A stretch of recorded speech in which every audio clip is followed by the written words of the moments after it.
Hello everyone, this is Rahul.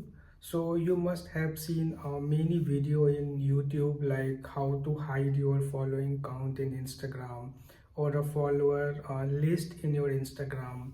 So there are so many videos.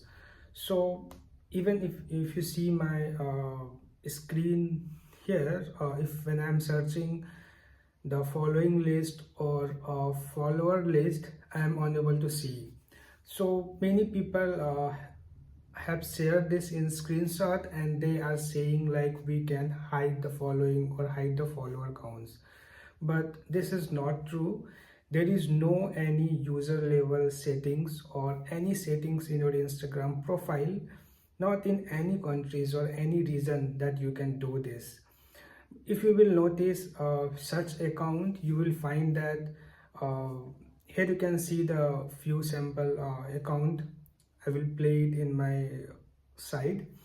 Either that is having a large number of following list, or you will see their last post as 5 years 4 years back. So if Instagram think someone have not used their account from last 5 years or maybe more or something like that, then they are identifying such account and they are adding a restrictions to that profile. So there is no such option in Instagram. You don't have to check here and there, and this is never going to happen. Even the Instagram is never going to add this kind of feature in Instagram. So I hope you will find this video useful. Thank you.